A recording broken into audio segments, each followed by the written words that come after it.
تو وہ کم گناہ کرنے والے تھے، جان بوجھ کر گناہ کرنے والے نہیں تھے، گناہ ہو جانے کے بعد اڑ جانے والے نہیں تھے. تو وہ لوگ جو تھے وہ بہتر تھے. اس کے بعد پھر خیر القرون یعنی جو اس سے قریب کا زمانہ، اب تو قرب قیامت کا زمانہ ہے. یہ جو وقت ہے اللہ پاک معاف کرے کہ انسان جو ہے نا مطلب گناہ سے اپنے آپ کو بچانا تو لازمی ہے. گناہ ہو جائے تو فوراً توبہ کرنا یہ واجب ہے، ضروری ہے، کیونکہ گناہ ہو جانا یہ بشریت کا تقاضا ہے. اللہ تعالیٰ نے انسان کے اندر خیر اور شر دونوں رکھی ہے. فَأَلْهَمَهَا فُجُورَهَا وَتَقْوَاهَا کہ ہم نے ہر انسان کے اندر خیر بھی رکھ دی اور شر بھی رکھ دیا. یہ بشریت کا تقاضا ہے. لیکن گناہ کے بعد اس گناہ کے اوپر اڑ جانا اور کہ ہاں بس میں تو ایسا ہی ہوں، یہ چیز غلط اور بری ہے. ایسا نہیں ہونا چاہیے. جب کوئی گناہ ہو گیا تو فوراً توبہ. مفتی تقی عثمانی صاحب فرماتے ہیں کہ متقی رہنا اتنا ہی آسان ہے جتنا کہ باوضو رہنا. جس طریقے سے ہمیں پتہ ہے کہ ہم نے وضو کیا، اب وہ ٹوٹ گیا، تو ہمیں پتہ ہے کہ کوئی بات نہیں، ہم دوبارہ جائیں گے، وضو بنا کر آئیں گے، ہم باوضو ہو جائیں گے.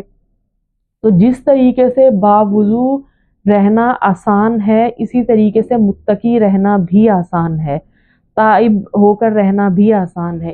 کوئی گناہ ہو گیا فوراً اللہ تعالیٰ سے توبہ کریں. کوئی گناہ ہو گیا فوراً اللہ تعالیٰ سے توبہ کریں. توبہ جو ہے نا، توبہ انسان کو ہیل کرتی ہے. کیونکہ انسان جب کوئی گناہ کرتا ہے، اس گناہ کے جو اثرات ہیں وہ لازمی آتے ہیں.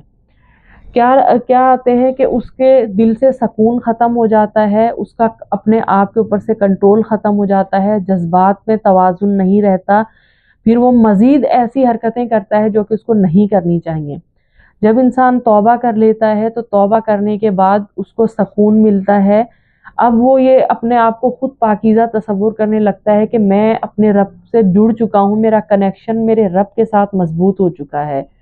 تو یہ چیز اس کے دل کو سکون دیتی ہے. اور جب آپ اللہ تعالیٰ کی رحمت میں آ جاتے ہیں، حدیث قدسی کا مفہوم ہے کہ میری طرف آپ چل کر آؤ گے، میری رحمت دوڑ کر آئے گی تمہاری طرف.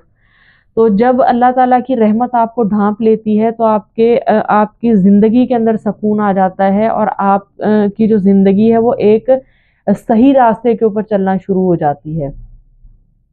ایک اللہ والے بزرگ ہیں، وہ فرماتے ہیں کہ ہم باہر کسی کنٹری میں گئے، وہاں پر نہ ہمیں اس کی زبان میں بات کرنی آ رہی تھی اور نہ ہمیں وہاں کے ظاہر اتنا معلوم تھا. تو ہم گاڑی میں بیٹھے ہوئے تھے، ہم نے ایک موڑ جو تھا نا، ہم اپنے گھر کی طرف جا رہے تھے، تو گاڑی ہم نے یعنی کہ ایک موڑ غلط کاٹا اور وہ گاڑی ہماری کسی اور طرف نکل گئی. تو حضرت فرماتے ہیں کہ ہم لوگ اتنا دل میں پریشان ہوئے، حالانکہ ہم ایک بہت لگژری گاڑی میں بیٹھے ہوئے تھے، اور بظاہر یعنی کہ باہر دیکھنے والے لوگ یہ سمجھ رہے تھے کہ کتنے خوش نصیب لوگ ہیں، یعنی کہ اور اتنی اچھی گاڑی میں، اتنی اچھی کنڈیشن میں. لیکن اندر کا حال ہمیں ہی پتا تھا، کیونکہ ہم جو ہے وہاں پہ اپنا گھر گم ہو چکا تھا، ہمیں اپنا گھر نہیں مل رہا تھا. تو حضرت فرماتے ہیں کہ جو بندہ ایک سڑک یعنی کہ غلط کاٹ لے اور اس کا دل بے سکون ہو جاتا ہے، تو جس نے اپنی زندگی کا ٹریک ہی غلط لے لیا ہے، جو ایک غلط ٹریک کے اوپر لے کر چل رہا ہے اپنی زندگی کو، تو وہ کیسے پرسکون رہ سکتا ہے؟ تو اپنی زندگی کا جو راستہ ہے اس کو سیدھا کرنا بہت ضروری ہے. اللہ تعالیٰ کے ساتھ کنیکشن بہت ضروری ہے، اور یہ کنیکشن مضبوط ہوگا کب؟ جب توبہ ہوگی. سب سے پہلا قدم توبہ ہے، سب سے پہلا قدم توبہ ہے. یہی تلقین حضرت نبی کریم صلی اللہ علیہ وسلم نے ہمیں، یعنی کہ کتنی حدیثوں، صحیح حدیثوں میں یہ چیز ہمیں ملتی ہے کہ اللہ کے نبی ایک مجلس میں 70 سے زائد مرتبہ استغفار فرمایا کرتے تھے. 70 سے زائد استغفار فرمانا امت کی تعلیم کے لیے تھا. یعنی اللہ کے نبی علیہ السلام گناہوں سے معصوم تھے، اور تو لیکن یہ جو استغفار تھا یہ ہمارے لیے تھا، ہماری یعنی کہ ہمیں سمجھانے کے لیے تھا، ہماری تعلیم کے لیے تھا.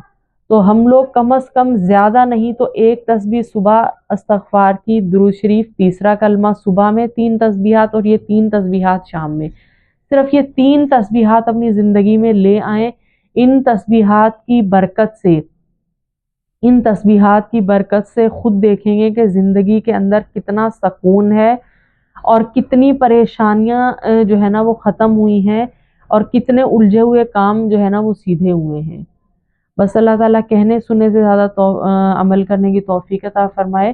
باقی اگر آپ چاہتے ہیں کہ کسی اہم ٹاپک پر ویڈیو بنائی جائے تو آپ وہ ٹاپک مجھے کمنٹ میں لکھ سکتے ہیں، انشاءاللہ نیکسٹ ویڈیو ہم اس پہ بنائیں گے۔